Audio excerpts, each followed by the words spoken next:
देखिए कार्बोहाइड्रेट के बारे में बात करते हैं। कार्बोहाइड्रेट क्या होता है, या किन किन चीज़ों से मिलकर बना होता है, इसकी शरीर में क्यों आवश्यकता होती है, या फिर इसका डाइजेशन कैसे होता है, और कौन कौन से पार्टों में इसका डाइजेशन होता है, शरीर के कौन कौन से पार्टों में, कौन कौन से ऑर्गनों में इसका डाइजेशन होता है, ये सब डिटेल हम इस वीडियो में पढ़ने वाले हैं। देखिए सबसे पहले बात करते हैं इसका सामान्य सूत्र क्या होता है, CnH2nOn।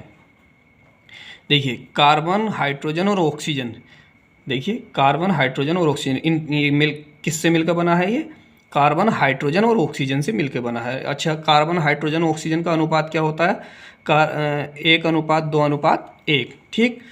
अच्छा, 1 ग्राम कार्बोहाइड्रेट में कितनी ऊर्जा मिलती है, 4.2 किलो कैलोरी ऊर्जा। 1 ग्राम कार्बोहाइड्रेट में 4.2 किलो कैलोरी ऊर्जा मिलती है, ठीक है। अब देखिए आगे पढ़ते हैं इसके बारे में।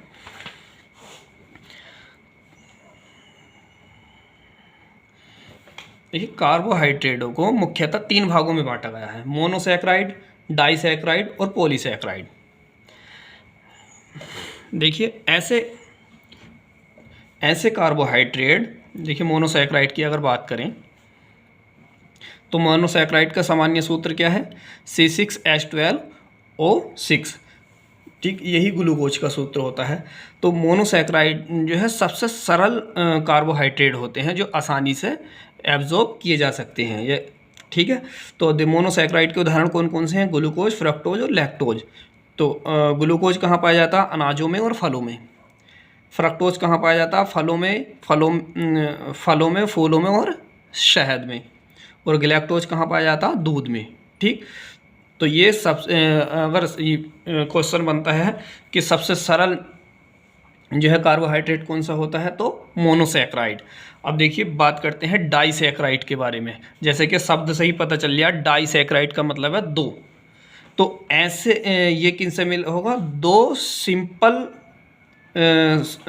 दो मोनोसैकराइडों के योग से, या 2 मोनोसैकराइडों को जोड़ने पर क्या बनता है, डाइसैकराइड बनता है। यह 2 मोनोसैकराइडों के जोड़ने से बनता है। जैसे इसका सामान्य सूत्र क्या है, C12H22O11। यह जल में विलय होता है। मोनोसैकराइड भी जल में विलय होता है, क्योंकि वो बहुत छोटा पार्ट होता है, तो इसलिए वो जल में विलय हो जाता है। अब देखिए इसके उदाहरण क्या क्या हैं, माल्टोज, सुक्रोज, लैक्टोज। माल्टोज यह स्वतंत्र रूप में नहीं पाया जाती है, अक्सर यह बीजों में, जो सब्जियों के बीज होते हैं या फलों के बीज होते हैं उनमें पाया जाता है। सुक्रोज कहाँ पाया जाता है, गन्ने में, गाजर में, चुकंदर में, ठीक है। और लैक्टोज यह दूध में पाया जाता है और कम मीठा होता है।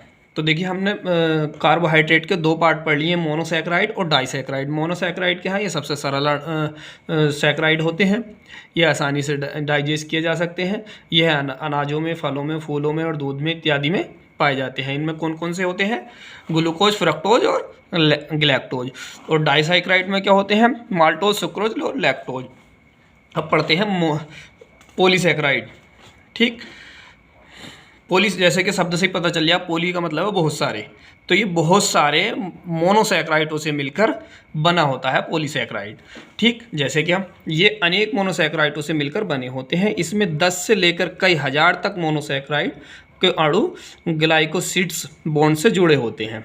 यह जल में अविलय होते हैं और यह मीठे नहीं होते। देखिए यह मीठे नहीं होते हैं, क्योंकि ये किन किन चीज़ों में पाए जाते हैं। देखिए ना, ये कौन कौन से होते हैं, स्टार्च, मंड या स्टार्च, ग्लाइकोजन, सेलुलोज और काइटिन। देखिए मंड और स्टार्च कहाँ पाया जाता है, अनाजों में, आलू में, शकरकंद में। तो हम जानते हैं कि अनाज, आलू और शकरकंद मीठे नहीं होते हैं। और ये कौन से कार्बोहाइड्रेट हैं, पॉलीसैकराइड, ठीक। और ये जल में भी अविलय होते हैं। हम जानते हैं अनाज कोई जल में थोड़ी ना घुल जाएगा, ना आलू घुलेगा, ना शकरकंदी घुलेगा। तो ये जल में अविलय होते हैं और ये इन जो है कई सारे मोनोसैकराइडों से मिलकर बने होते हैं। ग्लाइकोजन की बात करते हैं। ग्लाइकोजन जंतुओं के लीवर में पाए जाते हैं।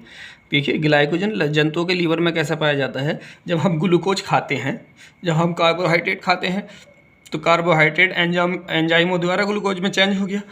जो जितनी हमें डेली की रिक्वायरमेंट थी, जितनी हमें हमारी बॉडी की रिक्वायरमेंट थी, इतना ग्लूकोज हमारा खर्च हो गया। अगर एक्स्ट्रा ग्लूकोज बचा है तो पैनक्रियाज की बीटा सेल से इंसुलिन निकलेगा और उस ग्लूकोज को ग्लाइकोजन में चेंज करके लीवर में इकट्ठा कर देगा।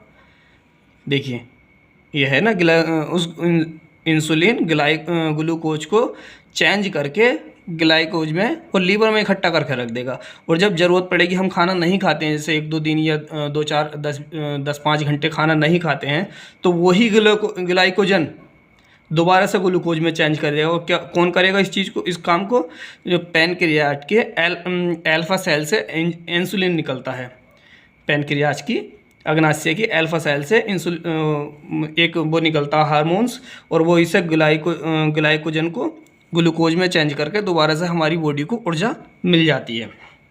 देखिए सेलुलोज, ये पेड़ों की जो बक्कल होती हैं, पेड़ों की जो छाल होती है, उसमें ही सेलुलोज पाया जाता है। इसे हम नहीं पचा सकते, सिर्फ जानवर ही पचा सकते हैं, ठीक। और काइटिन ये जंतुओं के बाह्य कंकाल में जो पाए जाते हैं, जैसे कि मछली का जो बाहरी परत होती है उसमें पाया जाता है, कछुए की जो बाहरी परत होती है उसमें पाया जाता है, ठीक। अब देखिए ये देखते हैं कार्बोहाइड्रेट को पचाने वाले एंजाइमों के बारे में बात करते हैं।